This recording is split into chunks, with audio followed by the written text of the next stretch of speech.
नमस्कार दोस्तों, आप सभी का स्वागत है आपके अपने YouTube channel soft study Akash Kumar पर। साथियों, आज के इस वीडियो में करेंगे क्लास 12th मनोविज्ञान 2021 एग्जामिनेशन के लिए बोर्ड द्वारा जारी मॉडल पेपर के सभी सब्जेक्टिव क्वेश्चंस को, जो कि आपके एग्जामिनेशन के लिए काफ़ी ज़्यादा इंपॉर्टेंट रहने वाले हैं। तो प्लीज़ आप लोग वीडियो को पूरा जरूर देखिएगा। शुरू करेंगे आज के पहले क्वेश्चन से। फर्स्ट क्वेश्चन है हमारा, आत्मन से आप क्या समझते हैं। सबसे पहले हमें क्वेश्चंस को समझ लेना चाहिए, देन आफ्टर हमें आंसर को राइट करना चाहिए। तो चलिए, आत्मन से आप क्या समझते हैं, कहने का मतलब हुआ, समझें इसे हम लोग आम शब्दों में कि आत्म क्या है, what do you understand by self. तो आंसर कहता है हमारा कि आत्मन का तात्पर्य अपने संदर्भ में व्यक्ति के सचेतन अनुभवों, विचारों, चिंतन एवं भावनाओं की समग्रता से है। कहने का मतलब हुआ कि आत्म कहने का मतलब है कि अपने संदर्भ में व्यक्ति के सचेतन मैंने आपको बताया था, स मतलब अच्छा और चेतन मतलब बुद्धि, यानी एक अच्छी बुद्धि, एक अच्छा अनुभव, किसी की फीलिंग को समझ जाए, फीलिंग्स को समझने आ जाए, विचारों को समझ लीजिए, चिंतन करना सीख जाइए, भावनाओं को समझिए, अनुभवों को समझिए, उसे हम क्या कहते हैं, तो आत्म कहते हैं, सेल्फ कहते हैं।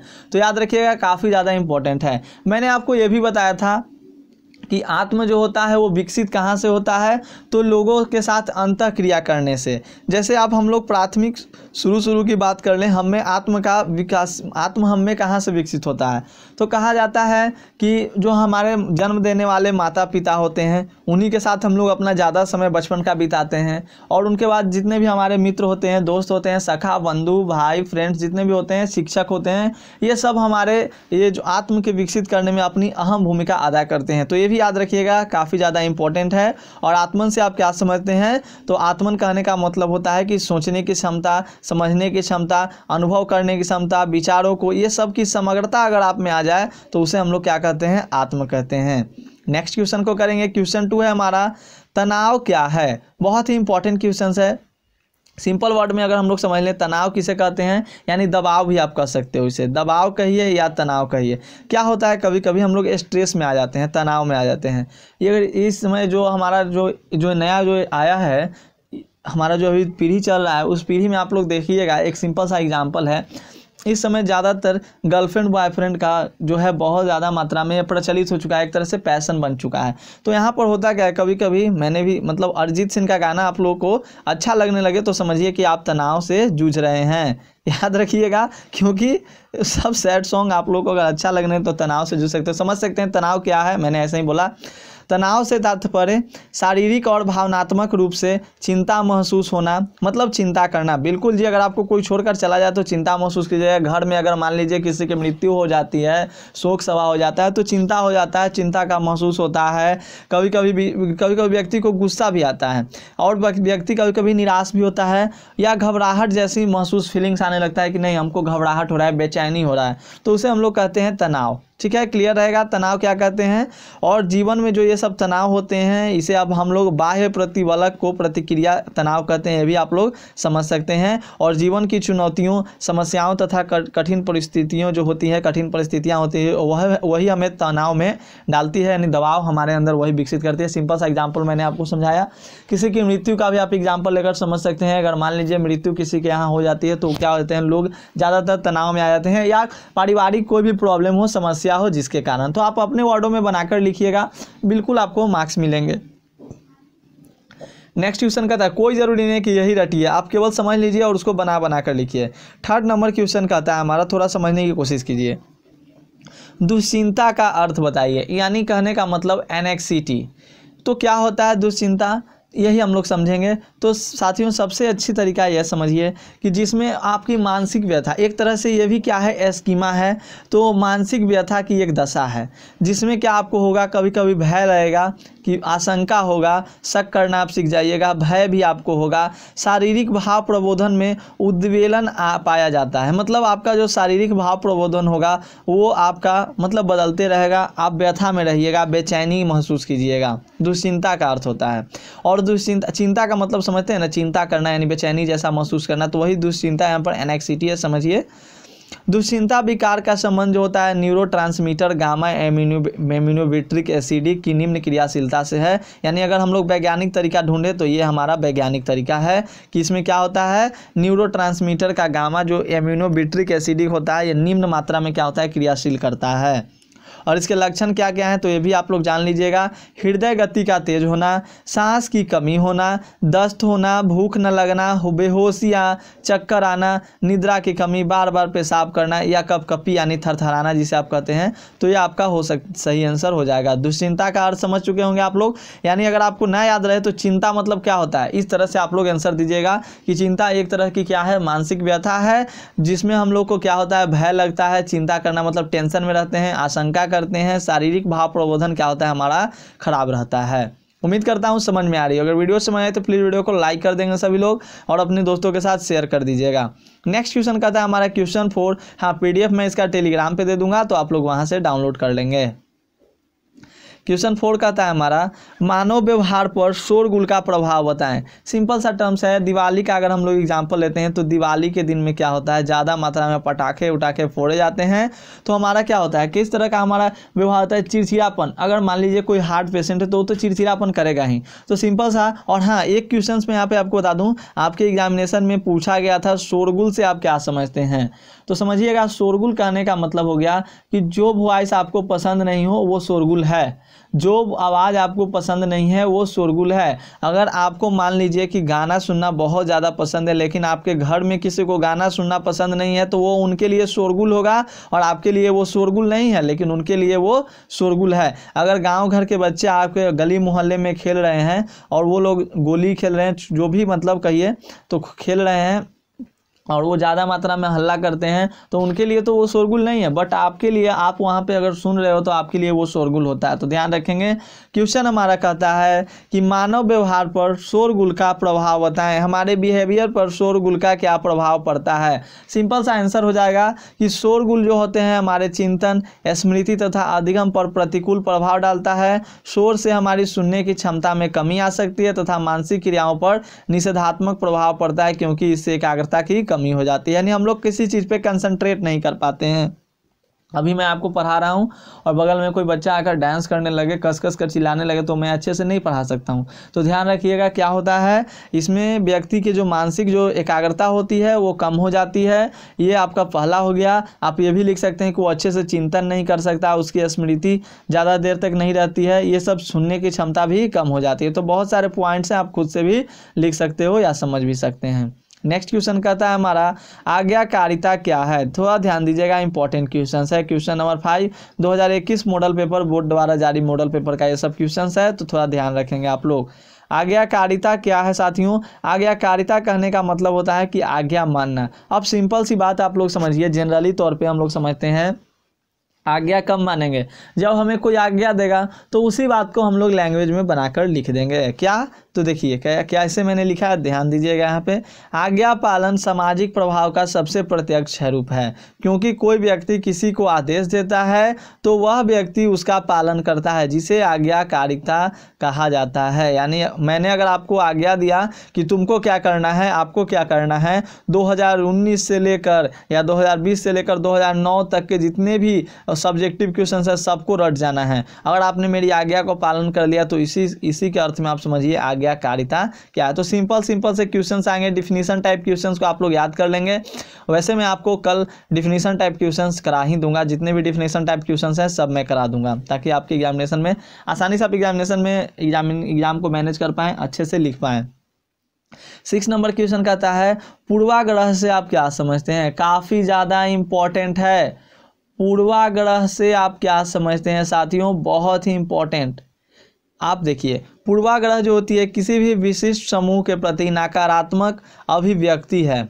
एक अनेक स्थितियों में, यहाँ पर ध्यान रखिए, नकारात्मक अभिवृत्ति है, सॉरी गलती लिखा गया यहाँ पे, अभिवृत्ति हो जाएगा, थोड़ा ध्यान देंगे आप लोग। अभिवृत्ति यानी एटीट्यूड, जिसे मैंने बताया था आपको। ये पूर्वाग्रह क्या है, तो एक नकारात्मक अभिवृत्ति है एवं अनेक स्थितियों में विशिष्ट समूह में रूढ़ धारण पर आधारित होता है। अब समझिए मेरे शब्दों में, क्या रूढ़ धारण क्या होता है। रूढ़ धारण क्या होता है, थोड़ा इस टर्म्स पे समझ लीजिए। यहाँ पर रूढ़ धारण आपका आया है, तो रूढ़ धारण जो कि एक सामाजिक स्कीमा है, ये भी आपके एग्जामिनेशन में पूछा गया, तभी मैं डिस्कस कर रहा हूँ।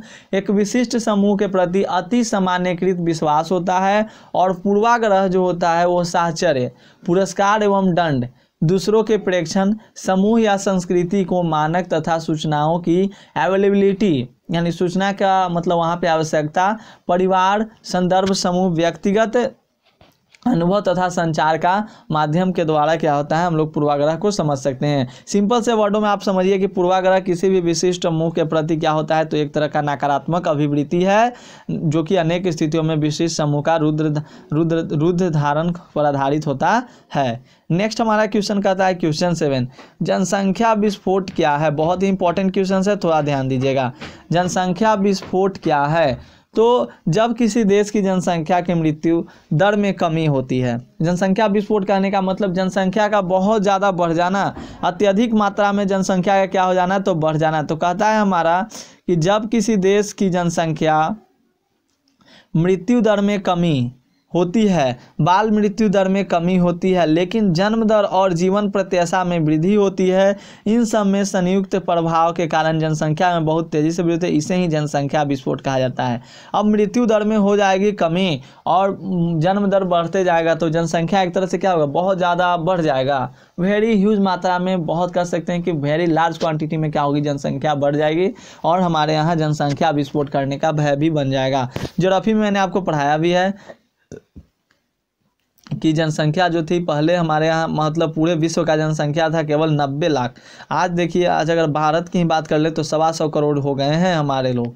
नेक्स्ट क्वेश्चन कहता है क्वेश्चन 8, समाजोपयोगी व्यवहार को परिभाषित करें। यानी समाज के लिए उपयोगी व्यवहार कैसा व्यवहार होता है, तो सिंपल सी बात समझिए ना, आप अपने आप से समझिए। समाजोपयोगी व्यवहार से आप क्या समझते हैं, तो समाजोपयोगी व्यवहार में मनुष्यों को अपनी प्रजाति के दूसरे सदस्यों की सहायता करने की एक सहज नैसर्गिक प्रवृत्ति पर आधारित है। यानी कहने का मतलब कि हम आप कैसे कहते हैं कभी लोग कि सामाजिक बनो, घर में कहते हैं ना सामाजिक बनो, यानी कहने का मतलब हो गया कि समाज से जुड़ाव रखो। अगर मान लीजिए किसी के यहाँ कुछ होता है तो हाँ उसका हेल्प करो, इसकी हेल्प करो, अपने आप को मनुष्य में एक फीलिंग्स लाओ कि नहीं हम भी मनुष्य हैं, हम भी उसकी हेल्प करेंगे। तो ये कहता है हमारा समाज उपयोगी व्यवहार। ठीक है, क्लियर होगा। अगर नहीं समझ में आ रहा तो प्लीज़ एक बार आप लोग कमेंट करके बताइएगा, मैं आपको बताऊँगा। 9 नंबर क्वेश्चन कहता है, इंपॉर्टेंट क्वेश्चन है कि मानसिक मंद बुद्धि के बालकों की पहचान कैसे करें। मंद बुद्धि का तो सबसे आईक्यू टेस्ट आप लोग जानते ही हैं, तो आईक्यू टेस्ट करके यानी कि बुद्धि लब्धि को जांच कर हम लोग क्या कर सकते हैं, मानसिक मंद बुद्धि बालकों की पहचान कर सकते हैं। तो कहता है कि मानसिक मंद बुद्धि बालकों की पहचान मानसिक आयु के अनुसार यानी आईक्यू द्वारा मापा जाता है। मैंने आपको ये भी बता दिया है कि मानसिक मंद बुद्धि 70 से कम वाले को कहते हैं, मानसिक मंद बुद्धि याद रखिएगा 70 से कम वाले को कहते हैं, और 130 से अधिक वाले को हम क्या कहते हैं, तो अति श्रेष्ठ हैं। इस पे मत जाइएगा, लैंग्वेज पे मत जाइएगा, ये मैंने समझाने के लिए लिखा था, तो ये मत बोलिएगा कि मैंने गलत लिखा है। समझिए, ये लाइन मैंने इसलिए लिखा, मानसिक मंद बुद्धि जो होता है वो कितना होता है, तो 70 से कम, और 130 से अधिक क्या होता है, याद रखिएगा अति श्रेष्ठ। 100 वाले क्या होते हैं, तो सामान्य होते हैं। इससे आपके एग्जामिनेशन में ऑब्जेक्टिव क्वेश्चंस बनेगा ही बनेगा, तो इस चार्ट को थोड़ा आप लोग याद कर लेंगे। नेक्स्ट कहता है हमारा क्वेश्चन 10, समायोजन को परिभाषित करें। समायोजन क्या होता है, इसको भी थोड़ा समझ लीजिए। तो ध्यान दीजिएगा, मनोविज्ञान में परस्पर विरोधी आवश्यकताओं को संतुलित करने की व्यवहार संबंधी प्रक्रिया को समायोजन कहते हैं। यानी विरोधी आवश्यकताओं को संतुलित करता है, तो उसे हम लोग क्या कहते हैं, समायोजन कहा जाता है, यानी समायोजन कर दिया। नेक्स्ट क्वेश्चन कहता है हमारा, किसी एक व्यक्तित्व परीक्षण का वर्णन करें। यानी कि किसी एक व्यक्तित्व करने का मतलब पर्सनैलिटी को जांचने के तरीका का वर्णन करना है। मैं आपको बता देता हूँ 3 तरह के तरीके यहाँ पर मैंने नाम आपको बताए हैं, किसी एक के बारे में आप लोग एक्सप्लेन कर दीजिएगा। पहला आपका आता है स्वप्रतिवेदन मापक, प्रक्षेपी तकनीकें और व्यवहार परक विश्लेषण। तो तीनों में से किसी एक पर आप लोग क्या कर सकते हो, तो एक्सप्लेन कर दीजिएगा। नेक्स्ट क्वेश्चन कहता है हमारा, एक्सप्लेन कर दीजिएगा थोड़ा सा, क्योंकि 2 नंबर का क्वेश्चन है, तो 2 ही नंबर लाइक हम लोग क्या करेंगे, 2 ही मार्क्स लाइक आंसर भी देंगे। नेक्स्ट कहता है क्वेश्चन 12, सामान्य एवं असामान्य में अंतर करें। कहता है कि सामान्य तथा असामान्य व्यक्ति के व्यवहार में अलग अलग विशेषताएं पाई जाती है, इनके बीच कुछ प्रमुख अंतर निम्नलिखित हैं। पहले सामान्य से आप लोग खुद समझिए ना, अगर हम लोग हैं तो हम क्या हैं, एक सामान्य व्यक्ति हैं। असामान्य व्यक्ति कहने का मतलब कि जैसे भगवान ने बनाकर भेजा है, नहीं ऐसी बात नहीं है, भगवान ने तो हम लोग को भी बनाया है, बट सामान्य असामान्य का बात किया जाए तो समझिए बात। बुद्धि लब्धि से भी आप लोग जान सकते हैं इसको, सामान्य असामान्य को मतलब कैटेगरी वाइज मतलब अलग कर सकते हैं, लेकिन यहाँ पर कुछ और संदर्भों को रखकर, कुछ और एग्जाम्पलों को रखकर हम लोग समझ सकते हैं। मैंने आपको, आप एग्जामिनेशन में केवल एक ही एक लिखिएगा, क्योंकि 2 मार्क्स का है तो एक एक लिखिएगा तो 1 मार्क्स इधर और 1 मार्क्स असामान्य में आपको मिल जाएगा, लेकिन मैं यहाँ पर 2 बता दे रहा हूँ ताकि आपको एक याद अच्छे से रह जाए। कहता है कि सामान्य व्यक्ति का संपर्क वास्तविकता से रहता है। बिल्कुल, सामान्य व्यक्ति जो होता है वास्तविक पर विश्वास करता है, वह अपने भौतिक, सामाजिक तथा आंतरिक पर्यावरण के साथ संबंध बनाए रखता है। अपने आंतरिक पर्यावरण जितने भी भौतिक होते हैं, सामाजिक होते हैं, सभी के साथ क्या करता है, अपना एक रिलेशन स्थापित किए हुए रहता है, और वास्तविकता को वह पहचान कर उसके प्रति मतलब अपनी तटस्थ मनोवृत्ति रखता है।